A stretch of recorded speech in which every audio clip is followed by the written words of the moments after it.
காஞ்சி மகா சுவாமிகள் அருளிய தெய்வத்தின் குரல் பாகம் 4 பகுதி 128.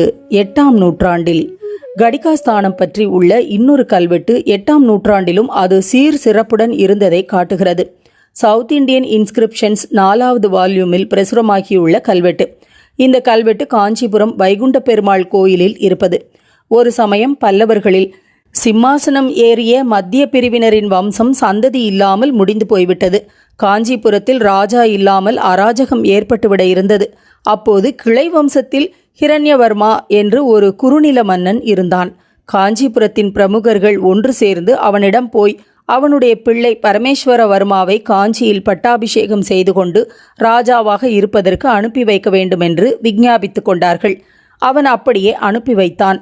அப்புறம் வைதிக சிரேஷ்டர்கள் காஞ்சிபுரத்தில் பரமேஸ்வரவர்மாவுக்கு ராஜ்யாபிஷேகம் செய்து வைத்து நந்திவர்ம பல்லவன் என்ற பட்டத்தை கொடுத்தார்கள்.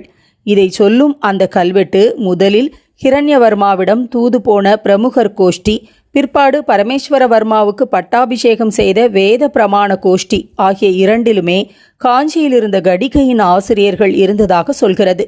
இதிலிருந்து கடிகாஸ்தானத்தின் உசந்த ஸ்தானமும் அதன் அத்தியாபகர்களுக்கு இருந்த மதிப்பும் தெரிகிறது. விக்ரமாதித்யன், சத்யாச்ரயன் என்ற பட்டப்பெயர்களை வாதாபியிலிருந்து ஆட்சி செய்த சாளுக்கியர்கள் வைத்துக்கொள்வார்கள். இவர்களுக்கும் பல்லவர்களுக்கும் யுத்தங்கள் நடந்ததுண்டு. ஜயா அபஜயங்கள் மாறி மாறி வரும்.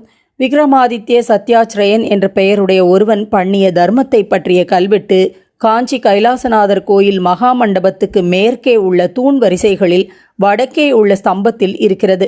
அதிலே காஞ்சிபுரத்து கடிகையில் இருப்பவர்களை மகாஜனங்கள் என்று மரியாதையாக சொல்லி, இந்த தர்மத்துக்கு ஹானி செய்கிறவர்கள் கடிகை மகாஜனங்களை ஹத்தி செய்யும் பாவத்துக்கு ஆளாவார்கள் என்று சம்ஸ்கிருதத்தில் சொல்லியிருக்கிறது.